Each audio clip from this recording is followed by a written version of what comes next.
दोस्तों, Vijendra Soni Ganganagar YouTube channel पर आपका फिर से स्वागत है।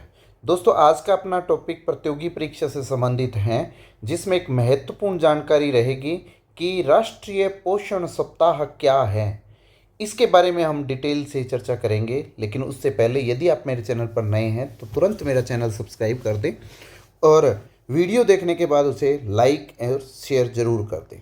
देखें, सबसे पहले हम जानते हैं कि इसका ऐतिहासिक पहलू क्या है।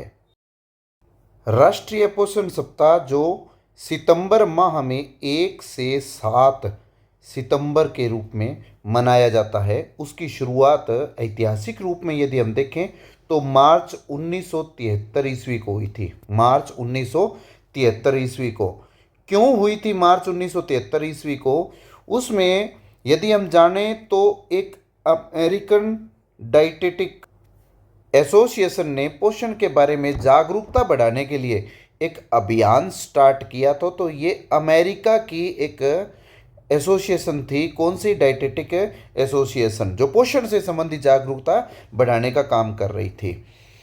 इसी राष्ट्रीय पोषण सप्ताह की पहल के लिए भारत ने 1982 में इसी अभियान को स्वीकार किया और केंद्रीय सरकार द्वारा आधिकारिक तौर पर राष्ट्रीय पोषण सप्ताह के रूप में इस पहल को, अमेरिका की जो पहल थी, उसको प्रारंभ कर दिया। उद्देश्य क्या था इसका? मूल उद्देश्य क्या है कि विशेष रूप से कमजोर आबादी के बीच संतुलित आहार प्रथाओं को बढ़ावा देना है। बड़ा इंपॉर्टेंट सवाल है, प्रतियोगी परीक्षा में पूछा जा सकता है। पोषण का महत्व क्या होता है? क्या होता है पोषण? पोषण का महत्व ये है कि अगर सरल भाषा में कहें तो स्वास्थ्य को स्वस्थ बनाए रखने के लिए बीमारियों को रोकना और जीवन को गुणवत्ता के रूप में बढ़ाना, ये पोषण का महत्व बताता है, इसका शाब्दिक अर्थ बताता है।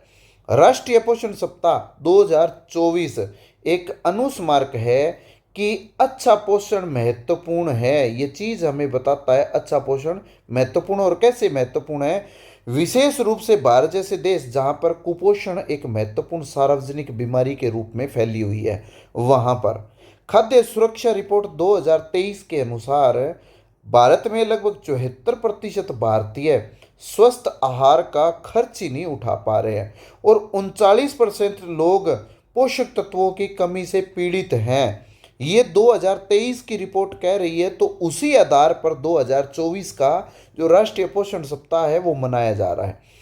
इससे पोषण, शिक्षा और स्वस्थ भोजन विकल्पों को बढ़ावा देने वाली एक पहल तत्काल आवश्यकता पर प्रकाश डालती है और इसको जोड़ा किससे गया है? शिक्षा विभाग से भी जोड़ा गया है। शिक्षा विभाग से भी जोड़ा गया है।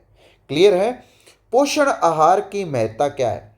पोषण युक्त आहार प्राप्त न करने पर केवल वर्तमान पीढ़ी का अधिकार नहीं है, बल्कि यह भावी पीढ़ियों के अस्तित्व और स्वास्थ्य पर भी एक प्रश्न चिन्ह लगा देती है कि कुपोषण से कहीं उनकी पीढ़ी दर पीढ़ी चलने वाली कुपोषण का शिकार ना हो जाए। ये चीज़ आपने ध्यान में रखनी है। तो ये एक चिंता का विषय है। पोषण युक्त आहार न मिल पाने के कारण केवल कम उम्र के बच्चों में मधुमेह, हृदय घात जैसी बीमारियां उत्पन्न हो गई है और इसके साथ साथ उनमें रोग प्रतिरोधक क्षमता जो है उनका भी ह्रास हो गया है। ये क्यों हो रहा है? पोषण की कमी के कारण। कुपोषित बच्चों की मानसिक और शारीरिक स्वास्थ्य जो है वो अवरुद्ध हो गया है। इन सब को ध्यान में रखते हुए हमने क्या स्टार्ट किया है? राष्ट्रीय पोषण सप्ताह। कब से? 1982 से निरंतर चला आ रहा है और ये केंद्र सरकार के अधीन चलने वाला कार्यक्रम है। क्लियर है? अब 1917 में एक विशेष प्रोग्राम इसी के अंतर्गत चलाया गया था जिसका नाम था माँ कार्यक्रम। बहुत इंपॉर्टेंट सवाल है, नोट कर लेना इसको। ये मंत्रालय ने नवजात शिशुओं के लिए माँ के दूध की महत्ता का प्रकाश डालने का प्रयास किया था और इसका पूरा नाम क्या था? ये चीज़ आपने ध्यान में रखनी है। माँ का पूरा नाम है मदर्स एब्सोल्यूट अफेक्शन।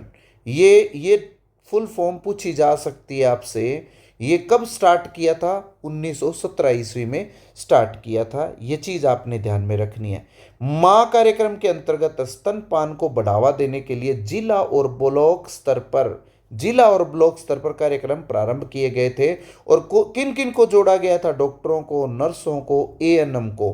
तकरीबन कितने? 3.7 लाख आशा कार्यकर्ता भी थे इसमें। आशा बहन जी जिसको कह देते हैं। और तकरीबन 82,000 स्वास्थ्य कार्यकर्ता भी इसमें शामिल थे। क्लियर है? इसके अतिरिक्त 23,000 से ज़्यादा स्वास्थ्य कर्मियों ने आईवीसीएफ प्रशिक्षण भी प्रदान किया गया था। ये स्पेशल एक अभियान चलाया गया था माँ कार्यक्रम के अंतर्गत। साथ ही उपयुक्त स्तनपान परंपराओं के महत्व के संबंध में माताओं को संवेदनशील बनाने के लिए ग्रामीण स्तरों पर आशा बहन जी जो होती है उसके द्वारा 1.49 लाख से अधिक माताओं की बैठकें आयोजित की गई थी। उनको स्तनपान के संदर्भ में महत्वपूर्ण निर्देश दिए गए थे। उल्लेखनीय यह भी है कि बच्चे के जन्म के 1 घंटे के भीतर ही स्तनपान कराए जाने से नवजात शिशुओं की मृत्यु 20% से अधिक कमी लाई जा सकती है। मतलब 1 घंटे के भीतर भीतर उनको स्तनपान करवाना आवश्यक होता है। ऐसे नवजात शिशु जिन्हें माँ का दूध नहीं मिल पाता है उनमें स्तनपान करने वाले बच्चों की तुलना में निमोनिया और पेचिस रोगों की संभावना ज़्यादा बढ़ जाती है। ये चीज़ आपने ध्यान में रखनी है। तो माँ के दूध की महत्ता क्या होती है उससे संबंधित माँ कार्यक्रम था 2017 में। क्लियर है? राष्ट्रीय पोषण सप्ताह 2024 की थीम क्या है? बहुत इंपॉर्टेंट सवाल है, नोट कर लें। राष्ट्रीय पोषण सप्ताह 2024 की थीम है सभी के लिए पौष्टिक आहार। नोट कर लेना, इंपॉर्टेंट सवाल है, पूछा जा सकता है। यह थीम संयुक्त राष्ट्र द्वारा सतत विकास के लिए लक्ष्य निर्धारित करती है जिसमें जीवन के विभिन्न चरणों में व्यक्तियों की पोषण संबंधी आवश्यकताओं को पूरा करने के लिए आहार को बढ़ावा देने पर जोर दिया गया है। ये वर्ष दर वर्ष इसकी थीम कैसे बदलती गई है उस पर भी हम चर्चा कर लेते हैं। देखिए 2017 में एक बहुत इंपॉर्टेंट कार्यक्रम था जो राष्ट्रीय पोषण सप्ताह के अंतर्गत चलाया गया था जिसका विषय क्या था कि नवजात शिशु में एवं बाल आहार प्रथाएं, बेहतर बाल स्वास्थ्य यानी बालकों पर विशेष ध्यान दिया गया था। 2019 में हर घर पोषण व्यवहार, ये इंपॉर्टेंट सवाल है।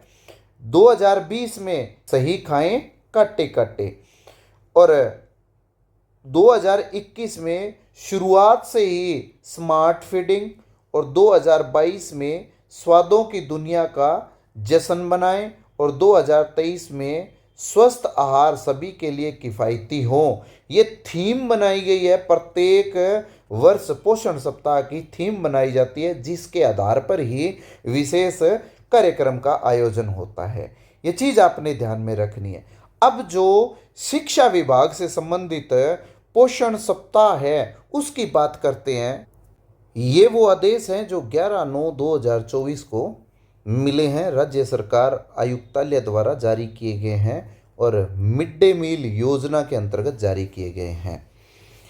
इसी को आधार बना करके निदेशालय प्रारंभिक और माध्यमिक शिक्षा राजस्थान बीकानेर द्वारा आदेश जारी किए गए हैं विद्यालय के लिए कि माह सितंबर 2024 को राष्ट्रीय पोषण माह के रूप में बनाए जाने के संबंध में ये विषय के अंतर्गत ये निर्देश दिए गए हैं। इसमें क्या चीज़ बताई गई है कि 8 मार्च 2018 को माननीय प्रधानमंत्री महोदय ने 6 वर्ष तक के बच्चों, गर्भवती महिलाओं और स्तनपान करवाने वाली माताओं की पोषण की स्थिति में सुधार लाने की एक योजना क्रियान्वित की गई थी। पोषण अभियान के सफल क्रियान्वयन के लिए एक जन आंदोलन और सामुदायिक लामबंदी प्रमुख घटक माने गए हैं। इसमें आपने नोडल एजेंसी का ध्यान में रखना है, महिला एवं बाल विकास मंत्रालय। बहुत इंपॉर्टेंट सवाल है। ये नोडल एजेंसी है, नोडल मंत्रालय होने के नाते ये पोषण सप्ताह मनाता है। ठीक है, इसको शिक्षा मंत्रालय पोषण अभियान में भी एक साझेदार मंत्रालय के रूप में जोड़ा गया है। क्लियर है, ये चीज़ ध्यान में रखनी है। और इसमें ये 5 चीज करनी है। क्या? एक तो एनीमिया विकास निगरानी रखनी है, एक पूरक आहार प्रदान करवाना है, और एक पोषण भी और पढ़ाई भी, इस पर विशेष महत्व देना है, जोर देना है इस पर। और वृक्षारोपण, एक पेड़ माँ के नाम, इस पर भी बल देना है। और अन्य सामान्य गतिविधियां जो प्रतियोगिता से संबंधित हैं उस पर ध्यान देना है। क्लियर है? तो ये था हमारा आज का वीडियो, जो कि राजस्थान सरकार, भारत सरकार और शिक्षा निदेशालय से संबंधित योजनाओं का एक संयुक्त पिटारा था, जिसमें राष्ट्रीय पोषण सप्ताह और राष्ट्रीय पोषण माह के संदर्भ में हमने जानकारी जुटाई। उम्मीद है आपको ये वीडियो बहुत पसंद आई होगी। यदि पसंद आई है तो इसे लाइक कर दें और शेयर कर दें। धन्यवाद।